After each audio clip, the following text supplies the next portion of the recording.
Time is not a clinical skill. If you're a physical therapist, I need you to stop measuring your development in years if you can't specifically tell me what the last year changed about how you think. Time is not a clinical skill. Intentional development inside the right framework is. Most PTs measure their growth in time. 3 years of experience, 5 years of experience, 10 years of experience.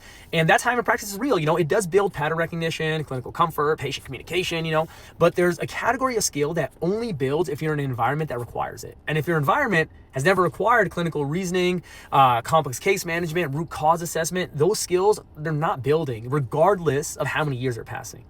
The cost shows up at the exit. That's what most people don't understand. Not because they weren't working hard, but because the work they were doing was building skills specific to a context they're now trying to leave. That realization at year 5 is way more expensive than at year 2.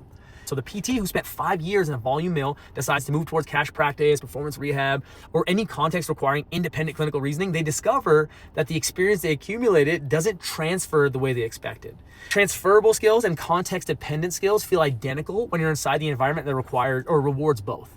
And the test is simple, right? If you remove the structure your clinic provides, the referrals, the EMR, the protocol, support staff, what would you be able to do independently? So that question actually tells you what you've built versus what the environment has been building for you. So this is an audit I run annually. What specifically am I better at this year than I was last year? And does that skill exist and matter outside this building?